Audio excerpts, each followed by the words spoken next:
अस्सलामुअलैकुम वरहमतुल्लाहि वबरकातुहू। मंच पर बैठे हुए जनाब बाबू सिंह कुशवाहा साहब, अध्यक्ष जन अधिकार पार्टी वो कन्वीनर भागीदारी परिवर्तन मोर्चा, मोहतरम जनाब शौकत अली साहब, अध्यक्ष मजलिस इत्तेहादुल मुस्लिमीन उत्तर प्रदेश, डॉक्टर मोहम्मद सरफराज अंसारी साहब जो इस विधानसभा के जन अधिकार पार्टी के प्रत्याशी हैं, और इतवा के हमारे रमेश गौतम साहब जो जन अधिकार पार्टी के प्रत्याशी हैं। इन दोनों का निशान गैस का सिलेंडर है। अभी आपने तफसील से जनाब बाबू सिंह कुशवाहा साहब ने आप तमाम को बता दिया कि भागीदारी परिवर्तन मोर्चा का सामाजिक न्याय को हासिल करने के लिए हम लोग उत्तर प्रदेश में क्या कुछ करना चाहते हैं। वहीं पर भागीदारी परिवर्तन मोर्चा ने तय किया कि आप तमाम का अगर साथ मिलेगा, आप तमाम की सरपरस्ती मिलेगी, आशीर्वाद मिलेगा, दुआ मिलेगी, वोट मिलेगा, और उत्तर प्रदेश में अगर भागीदारी परिवर्तन मोर्चा की सरकार बनती है तो इसका पहला मुख्यमंत्री 2.5 साल के लिए जनाब बाबू सिंह कुशवाहा होंगे, और आइंदा 2.5 साल के लिए एक दलित समाज से मुख्यमंत्री बनाया जाएगा। वहीं पर हमने ये भी तय किया कि 3 डिप्टी चीफ मिनिस्टर होंगे, एक अल्पसंख्यक समाज का मुसलमान, एक निषाद समाज से और एक अति पिछड़ा समाज से होगा। तो ओवैसी और कुशवाहा सामाजिक न्याय की लड़ाई लड़ रहे हैं, हम लोग हिस्सेदारी की लड़ाई लड़ रहे हैं। हम लोग गरीब, मजलूम, दबे कुचले जनता को उनका हिस्सा दिलाने के लिए, उनको सत्ता दिलाने के लिए ये लड़ाई लड़ रहे हैं। मैं आपको ये भी बताना जरूरी समझता हूँ कि इस बात को आप लोग जान लीजिए कि जिस समाज के पास उसका नेता होगा उसी की आवाज को सुना जाएगा, उसी की तकलीफ को महसूस किया जाएगा, उसी के आंख से बहते हुए आंसू को पोंछा जाएगा। अगर सरकार या पुलिस जुल्म करती है तो उससे इंसाफ का मुतालबा वही लोग करते हैं जिन्होंने अपने नेता को चुन लिया। अगर आज आप इस चुनाव में जन अधिकार पार्टी के प्रत्याशी को कामयाब करेंगे तो याद रखिए कि आपने इस विधानसभा से अपने नेता को चुन लिया। ये लड़ाई सिर्फ विधानसभा में विधायक को भिजाने की नहीं है, ये लड़ाई उससे ज्यादा ये है कि गरीब और मजलूम जनता का एक उनका नेता बन जाए, जो आपकी खिदमत करे, जो आपके लिए लड़े, आपकी हक की लड़ाई लड़े और जुल्म का खात्मा करे। इसीलिए हम आपको बता रहे हैं कि जब हमने कहा कि हिस्सेदारी की लड़ाई है, नेता बनाने की लड़ाई है, आपको हम एक मिसाल देकर अपनी बात को खत्म कर देंगे कि आज मंच पर बाबू सिंह कुशवाहा बैठे हुए हैं। क्या आपको मालूम कि 4.5 साल जेल में बाबू सिंह कुशवाहा को जेल में रखा गया? क्यों रखा गया? क्योंकि बाबू सिंह कुशवाहा बसपा पार्टी में थे, मगर बाबू सिंह कुशवाहा का नेता नहीं था। बाबू सिंह कुशवाहा को 4.5 साल जेल में रहना पड़ा। बसपा की सरकार थी मगर उसके बड़े बड़े नेता बाहर थे, आजाद फिर रहे थे, और बाबू सिंह कुशवाहा जेल में तड़प रहे थे।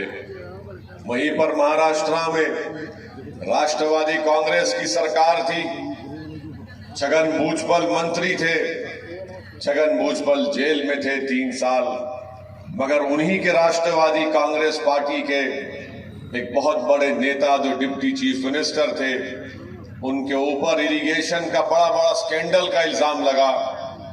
वो जेल तो जाना दूर की बात, उनके करीब भी कोई नहीं आए।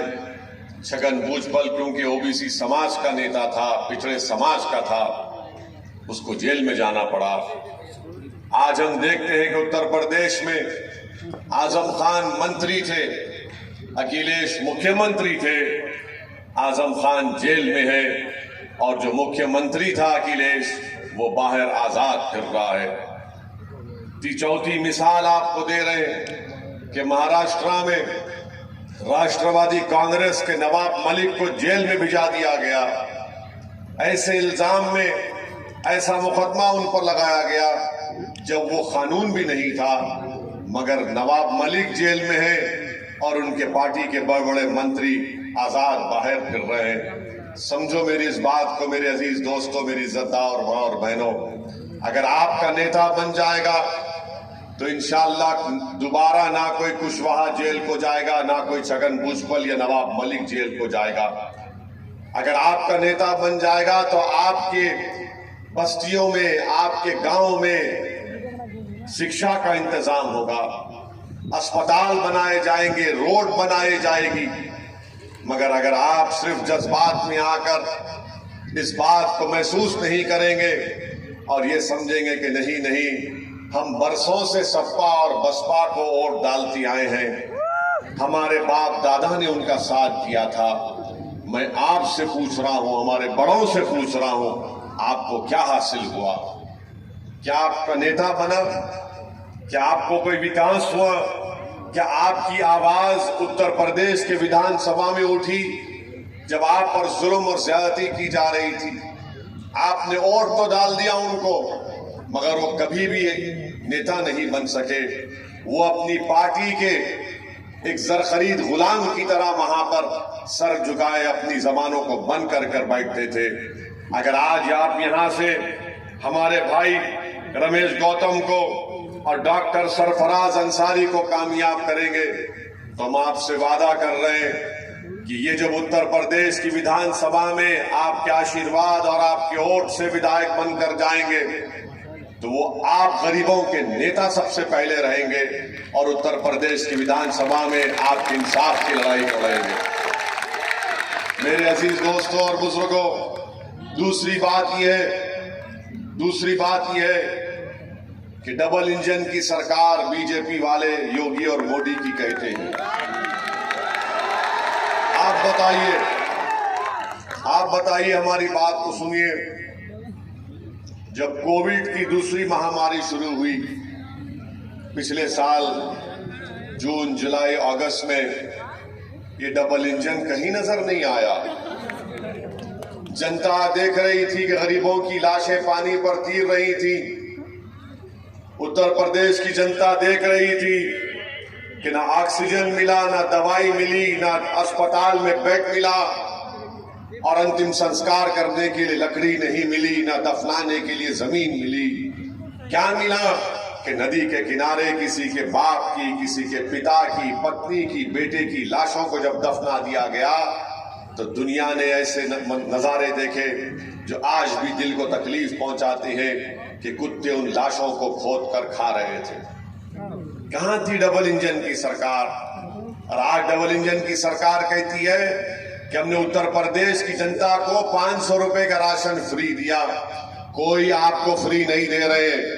अगर 500 का राशन दे रहे हैं तो आपका टैक्स का पैसा है, किसी के बाप की जागीर से नहीं बांट रहे गरीबों को। और अगर 500 का राशन दे रहे तो क्या 1400 रुपए गैस के सिलेंडर में नहीं ले रहे मेरी माँ और बहनों? राशन दे रहे 500 का और बोल रहे कि हम आए मेरी माँ और बहनों 500 का राशन ले लो और 1400 का गैस का सिलेंडर खरीद लो। यहां पर क्या आपके विधानसभा में आवारा पशुओं का मसला नहीं है? सांड का मसला नहीं है? ये सामने खेत नजर आ रहा है, उसमें वायरिंग दिखा रही है कि योगी और मोदी जी ने उत्तर प्रदेश में सांडों को छोड़ दिया कि बेटा जाओ। अब मुख्यमंत्री कह रहे 5 साल के बाद जब चुनाव में देख लिया कि किसान परेशान है, किसान को 2 नौकरी दे दी मोदी और योगी ने। एक दिन में खेती करो और रात में जाकर अपनी फसल की रखवाली करो। ये काम योगी और मोदी ने लगा दिया तो योगी ने कह दिया कि हम हर गाय को 900 रुपये देंगे। हम योगी जी से पूछना चाह रहे, जो उत्तर प्रदेश का विकलांग है, उसको पेंशन कितना मिलता है? उसको पेंशन 1000 रुपये मिलते हैं और एक जानवर को 900 रुपये। क्या कर दिया आपने? जानवर और इंसान को बराबर कर दिया आपने। क्या बात है आपकी? जो विकलांग को 1000 रुपये का पेंशन और जो सांड घुस के पूरी किसान की फसल को खा लेता, बर्बाद कर देता, उसकी मेहनत को गारत कर देता, योगी कह रहे 900 रुपये दूंगा। मेरे अजीज दोस्तों और बुजुर्गों, ये नाइंसाफी अगर नहीं है तो क्या है? इस नाइंसाफी को आपको रोकना है। और अगर आप ये समझ रहे हैं कि ये मोदी ने कह दिया, अच्छा युवाओं का रोजगार का क्या हुआ? 70 लाख नौकरियों का वादा बीजेपी ने किया था, आज झूठ पे झूठ बोल रहे हैं कि हमने 3 लाख नौकरी दिए। कहां दिए? जब युवा इम्तिहान की तैयारी करके इम्तिहान लिखने के लिए जाता है तो पेपर लीक हो जाता है। जब युवा रोजगार की लड़ाई लड़ता है तो पुलिस से डंडे मारने लगाया जाता है, सर और हाथ को फोड़ दिया जाता है। नौकरी नहीं देंगे ये मोदी जी। तो मोदी जी के दिमाग में एक आइडिया आया, बोले नौकरी का मत पूछो, गोबर से तुम पैसे कमा लो। आप बताइए कि युवा पढ़ा लिखा है और वो गांव का युवा कितने मुश्किलों से उसकी माँ, उसकी माता और उसके पिता कितने कर्जे लेकर उसको पढ़ाते हैं। डिग्री मिल जाती है तो योगी जी कह रहे हैं डिग्री की फिक्र नहीं है, तुम गोबर से पैसे कमा लो। मेरे अजीज दोस्तों, मेरी इज्जतदार माँ और बहनों, एक बेहतरीन काबिल प्रत्याशी सरफराज अंसारी आपके दरमियान में। वो अभी आपके नेता और विधायक नहीं बने, मगर अल्लाह के करम से शोहरतगढ़ में अंसारी अस्पताल चलाते हैं। 100 बेड का अस्पताल है इनका। कोविड की दूसरी महामारी में भी उन्होंने बहुत अच्छी खिदमत की, जनता के दरमियान में रहते हैं। आप इनको कामयाब करिए। सरफराज अंसारी को मुझे यकीन है कि ये बीमारों का भी इलाज करेंगे और वो तमाम दूसरे सियासी पार्टी जो बीमार है उनका भी इलाज करेंगे। आपको एक डॉक्टर चाहिए जो बड़ी बड़ी कुर्सियों पर बैठकर अति पिछड़ा समाज से, वंचित समाज से, पिछड़ों से, मुसलमानों से, गरीबों को दबाते हैं। उनका इलाज करने के लिए ओवैसी और कुशवाहा आ गए, तो सरफराज अंसारी को भी आप कामयाब करके भिजाइए ताकि अच्छी तरह से उनका दिमाग का इलाज हो जाए। ये हम आपसे अपील करने आए हैं। गोल्ड मेडलिस्ट है सर्जरी में, सर्जन है और 2013 से शोहरतगढ़ विधानसभा में ये गरीब जनता की खिदमत कर रहे हैं। ये अस्पताल इन्होंने कायम किया। इनके मरहूम वालिद, अल्लाह उनकी मग़फ़िरत करे, उन्होंने बड़ी मेहनत की, इस मुकाम पर बड़ी खिदमत अंजाम दी। इसीलिए आज हम आपसे अपील करने आए हैं कि आप 27 तारीख के दिन सुबह सुबह अपने घर से निकलिए और 3 मार्च के दिन अपने घर से निकलकर मतदान करने जाइए। एक वोट का इस्तेमाल करिए। याद रखिए हिस्सेदारी की लड़ाई बाबू सिंह कुशवाहा और ओवैसी लड़ रहे हैं। याद रखिए लड़ाई आपको नेता बनाने के लिए लड़ रहे हैं।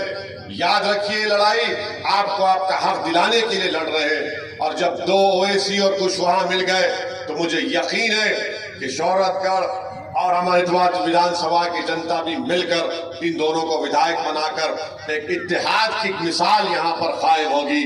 आपका वोट है। अगर आप अपने वोट से अंसारी को और हमारे गौतम साहब को कामयाब नहीं करेंगे तो कौन करेगा?